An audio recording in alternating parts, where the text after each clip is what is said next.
जहानाबाद की नीट छात्रा संवेदना की मौत मामले से जुड़ी हुई, जिसमें नीट छात्रा संवेदना से जुड़ी हुई ये बड़ी खबर है। हॉस्टल का सीसीटीवी फुटेज सामने आ चुका है। फुटेज में हॉस्टल से छात्रा निकलती हुई दिखी है।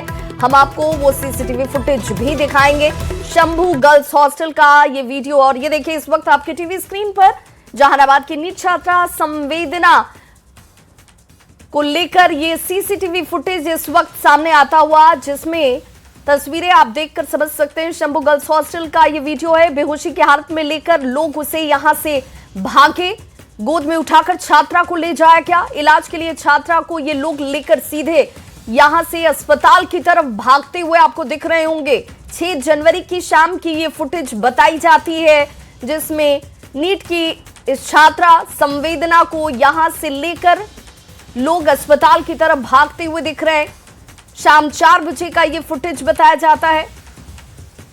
और देखिए कैसे यहां पर अफरा तफरी का माहौल दिख रहा है। अब तक 6 जनवरी की रात हॉस्टल में खाना खाने और कमरे में जाने की बात की खबर चल रही थी, लेकिन सुबह 7 बजे बेहोशी की हालत में मिलने का दावा किया जा रहा था। लेकिन अब जो ये नया सीसीटीवी फुटेज सामने आया है, उसके मुताबिक दोपहर 3:30 बजे के आसपास की ये घटना है, क्योंकि 3:50 के आसपास हॉस्टल में अचानक से हड़कंप मच गया था और लोग इधर उधर भागते हुए नजर आए। हॉस्टल की छात्राएं यहां इकट्ठा हो गई। 7 से 10 जनवरी ये वो तारीख थी जब इलाज के लिए हॉस्पिटल में ये छात्रा भर्ती रहती है। 11 जनवरी को इलाज के दौरान नीट की इस छात्रा की मौत हो गई।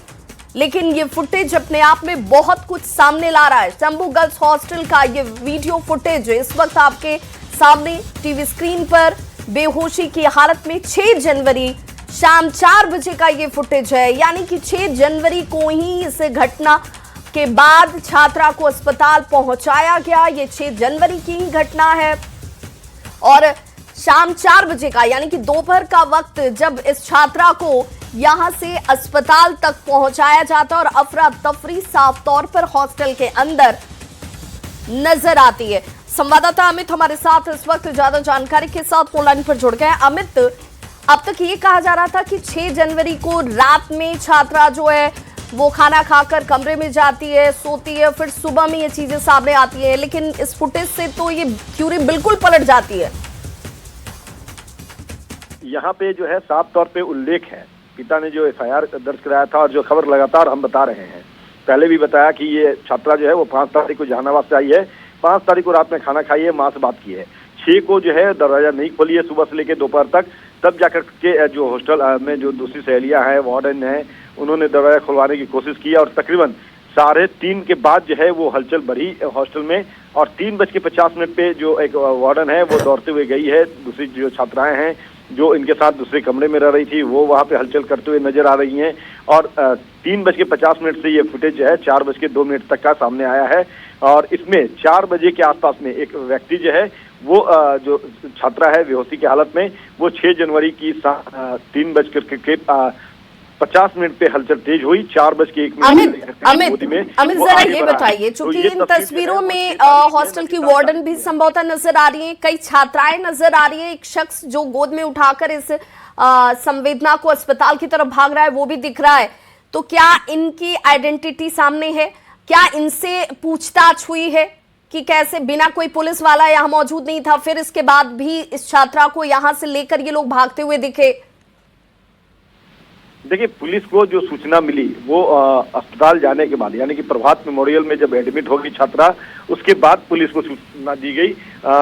अब ये जो तस्वीर है सामने, उसमें साफ तौर पे दिख रहा है कि ये 6 जनवरी की ये घटना है। और शुरू से न्यूज 18 बताता रहा कि 6 जनवरी की बात है, न कि 7 जनवरी। 7 जनवरी को लेकर के कभी खबर हमने नहीं बताई है और ना ही न्यूज 18 ने चलाया है। 6 जनवरी की घटना, 3:50 पे हलचल बढ़ी। 4:01 पे एक व्यक्ति जो है वो लेकर छात्रा को बेहोशी हालत में निकला। वार्डन और दूसरी छात्राएं जो है वो तस्वीर में दिख रही है। जहां तक पूछताछ की बात है तो इन सभी से कोई पूछताछ नहीं हुई है और न ही इसके बारे में कोई भी आधिकारिक बयान जो है अब तक सामने आया है। बिल्कुल, ये बहुत संदेह वाली बात नहीं लगती है अमित, क्योंकि आखिर इस हॉस्टल के कमरे को तोड़ा किसने? किसके आदेश से उसे तोड़ा जाता है? उसके बाद इस छात्रा को लेकर जो लोग अस्पताल सबसे पहले गए या जिससे सबसे पहले इस घटना को देखा, उनसे क्या बातचीत हुई, उनसे क्या पूछताछ हुई या हुई ही नहीं? तो ये अपने आप में संदेह पैदा कर रहा है। बिल्कुल संदेह पैदा कर रहा है, काफी बड़ा सवाल भी खड़ा कर रहा है कि आखिर जिस छात्रा ने या जिस व्यक्ति ने या वार्डन ने इस कमरे को तोड़ा और दरवाजा चूंकि अंदर से बंद था, तो ऐसे में जब दरवाजा खोला गया तो उसके बाद किस अवस्था में थी छात्रा, और उसके बाद जो व्यक्ति लेकर के इसको अपने गोद में भाग रहा है, जब छात्रा को लेकर के जा रहा है तो वो असहज हो रही है, गिरने लगी, फिर उसको वापस से गोद में वो पकड़ा और फिर लेकर के अस्पताल गया। अस्पताल जाने के बाद फिर उपचार हुआ, फिर प्रभात मेमोरियल हॉस्पिटल जो है वहां ले जाकर जाया गया। तो आखिर ये लोग है कौन? और चूंकि ये सभी जो है हॉस्टल से संबंधित है, क्योंकि छात्रा है तो हॉस्टल में रह रही है, वार्डन हॉस्टल में है, ये पुरुष जो है जो लेकर के छात्रा को अपनी गोद में भागा है, ये शख्स कौन है और इसकी एंट्री कैसे इस हॉस्टल में हुई? क्योंकि अमूमन ये दावा किया जा रहा है पटना के गर्ल्स हॉस्टलों में कि पुरुष की एंट्री नहीं होती है, यहाँ तक कि अभिभावक या अभिभावक छात्रा से जुड़े हुए दूसरे परिवार के सदस्य जब जाते हैं तो उन्हें भी अंदर जाने की अनुमति नहीं होती है। तो ये कौन शख्स है जिसने इस छात्रा को घायल अवस्था में, बेहोशी की अवस्था में जो है वो लेकर के हॉस्पिटल गया? तो इसकी पूरी साल जो है वो पुलिस ने नहीं की, अगर की तो क्या कुछ बातें सामने आई, इस बाबत आधिकारिक रूप से कुछ नहीं कहा गया। और शुरू से ही पुलिस का जो कार्यशैली रहा वो संदेह के घेरे में रहा, लगातार रिलेटेड लगातार फर्जन सवाल खड़ा करते रहे हैं। और अब जाकर के इस तस्वीर से, इस वीडियो फुटेज से ये साफ हो रहा है कि कहीं न कहीं पुलिस की जो रवैया रही है इस पूरे मामले में शुरू से ढुलमुल रवैया रही है। क्योंकि इसमें बयानों में बहुत कंट्रोवर्सी नजर आती है अमित। हॉस्टल संचालक का एक बयान आता है, फिर पुलिस की एक अलग थ्योरी आती है, फिर जो लोग इस सीसीटीवी फुटेज में दिख रहे हैं अगर उनसे सवाल नहीं पूछे गए तो क्यों नहीं पूछे गए? भाई ये तो सबसे प्राइमा फेसी उस जगह पर जहां पर घटना हुई सबसे पहले यही लोग मौजूद थे।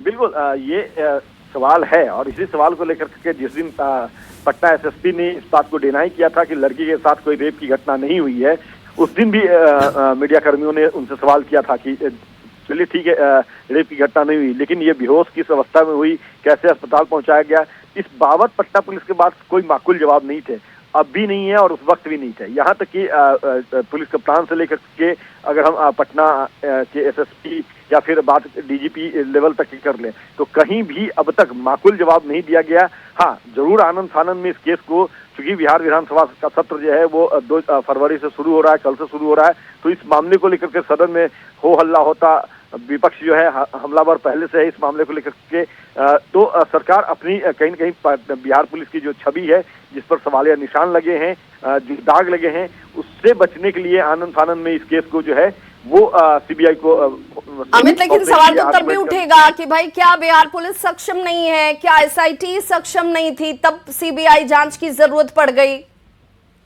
देखिए सक्षम नहीं है ऐसा नहीं है, लेकिन जो जिस तरह से ढुलमुल रवैया रहा पुलिस का, जिसको लेकर सवाल रेज किए गए परिवार के द्वारा, मीडिया के द्वारा, मीडिया हाउसेस के द्वारा, तो कहीं न कहीं किरकिरी हो गई सरकार की और बिहार पुलिस की। और यही वजह है कि जो सरकार है उन्होंने आनंद फानंद में यह निर्णय लिया। आपको स्मरण होगा विभाग चूंकि लंबे समय से आप भी खबरों पहुंचाती रही हैं, दर्शकों तक पहुंचाती रही हैं, तो जब भी इस तरह के मामले सामने आए, चाहे गोलू अपहरण कांड का मामला हो या कई मामले रहे, क्योंकि लंबे समय से हम क्राइम रिपोर्टिंग कर रहे हैं, तो ऐसी कई घटनाएं हुई जब मुख्यमंत्री से परिजन मिलने गए तो परिजनों से मुख्यमंत्री ने सीधे तौर पे कहा था कि अगर आप लिख करके देंगे तब हम केंद्र सरकार को भेजेंगे। लेकिन इस मामले में चूंकि भद पिट रही थी बिहार पुलिस की, बिहार सरकार की किरकिरी हो रही थी, इसलिए सरकार से आर्गुमेंट किए बना जो अधिकार है पुलिस मैनुअल एक्ट में उसका उपयोग करते हुए बिहार सरकार ने इस मामले को सीबीआई को सुपुर्द करने के लिए केंद्र सरकार से अनुशंसा कर दी। लेकिन और क्या सीबीआई के पास अब ये जांच जा रही है, इस वजह से ये फुटेज सामने आ गए हैं? ये भी एक सवाल लोगों के जहन में उठ रहा है क्योंकि अब तक इस तरह के सीसीटीवी फुटेज भी सामने नहीं थे। बहुत बहुत शुक्रिया आबिद इस तमाम जानकारी के लिए। तो देखिए नीट छात्रा मामले को लेकर अब ये सीसीटीवी फुटेज सामने है जिसमें 6 तारीख की शाम 4 बजे के आसपास ये हॉस्टल के अंदर अफरा तफरी वाली स्थिति जो है वो नजर आ रही है।